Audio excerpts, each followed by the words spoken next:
Assalamualaikum warahmatullahi wabarakatuh. Perkenalkan, nama saya Muhammad Zulkifli dari kelas 4B1 Manajemen. Video kali ini menjelaskan atau menerangkan tentang manajemen pemasaran dalam perspektif Islam. Pada manajemen pemasaran kali ini, Islam sangatlah berperan penting dalam menjalankan transaksi pemasaran. Yang pertama yaitu akhlak yang kita miliki. Dalam akhlak tersebut terdapat kegiatan politik, masyarakat, dan lain-lain. Yang kedua yaitu syariah muamalah. Di dalamnya terdapat kegiatan ekonomi seperti SDM, pemasaran, dan lain-lain. Yang ketiga yaitu akidah, yang berperan sebagai kegiatan di dalam pemasaran tersebut dan sebagai anutan ibadah kita masing-masing. Mengapa manajemen itu sangat penting dalam kehidupan kita sehari-hari? Di dalam manajemen terdapat dua hal, yaitu menyediakan barang dan jasa. Dari kedua hal tersebut mempunyai nilai guna atau utility, yaitu menjadi alat pemuas. Menjadi alat pemuas pun di dalam manajemen ini terbagi menjadi dua, jumlahnya terbatas atau scarcity, dan cukup atau tidak cukup. Padahal yang cukup ini dibagi lagi menjadi dua, terbatas atau limited, tak terbatas atau unlimited, yaitu kebutuhan manusia atau human need.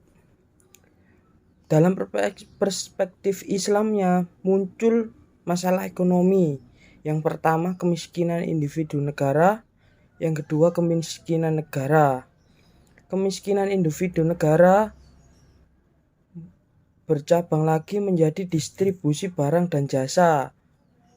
Kemiskinan negara meningkatnya GDP dan GNP negara, yaitu ke perspektif kapitalisme dan sosialisme.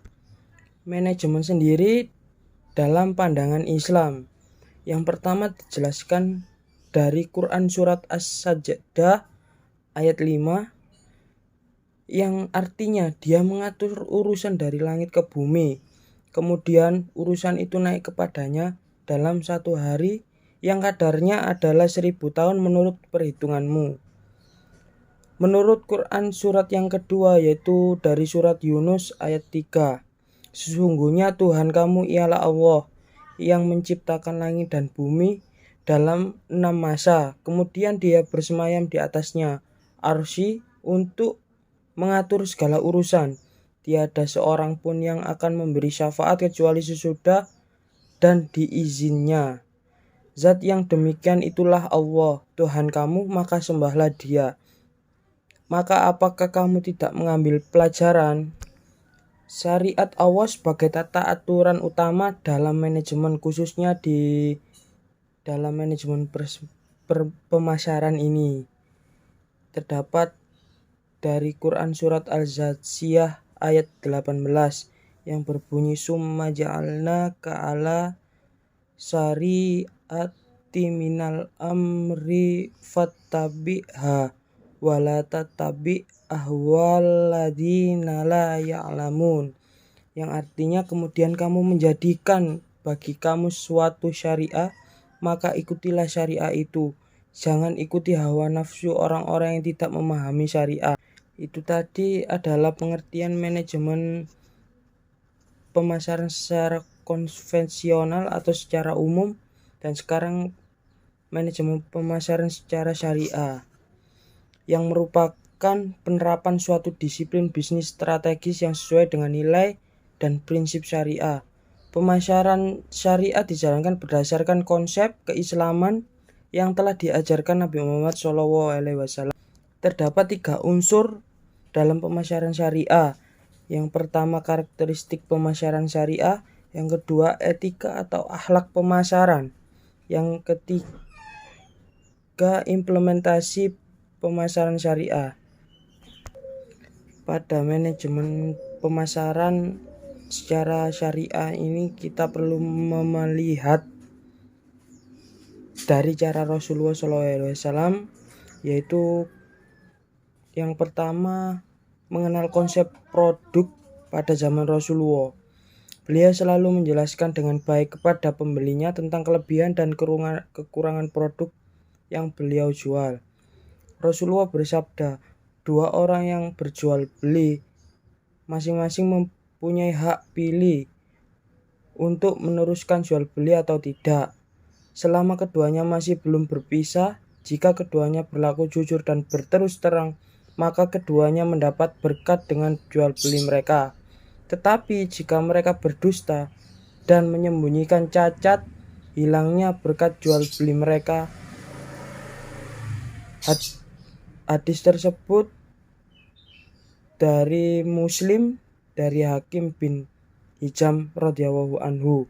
Yang kedua, kita perlu mengenal konsep promosi dari Rasulullah SAW. Dalam melakukan kegiatan promosi, Rasulullah menjauhkan diri dari sumpah-sumpah yang berlebihan dalam menjual barang atau seperti iklan saat ini yang cenderung menyesatkan pembeli. Sebagaimana sabda beliau, sumpah yang diucapkan untuk melariskan perniagaan dapat merusakkan keuntungan. Hadis riwayat Muslim dari Abu Hurairah radhiyallahu anhu, yang menamakan berjualan dengan sumpah palsu adalah usaha untuk melariskan dagangannya, lagi berusaha dengan cara yang bercela. Rasulullah juga mengajarkan dalam pemasaran melakukan penjualan mengedepankan kenyamanan, kemudahan kesepakatan dalam bertransaksi, dan pelayanan yang diberikan saat bertransaksi, sebagaimana sabda Rasulullah yang berbunyi, pedagang yang baik adalah pedagang yang mudah dalam membeli dan mudah dalam menjual. Ya, itulah penjelasan yang dapat saya sampaikan tentang pengertian manajemen pemasaran prospektif Islam dengan manajemen konvensional secara umum. Apabila ada kata-kata yang kurang berkenan di hati, mohon maklum, dan saya ucapkan terima kasih yang sebesar-besarnya. Assalamualaikum warahmatullahi wabarakatuh.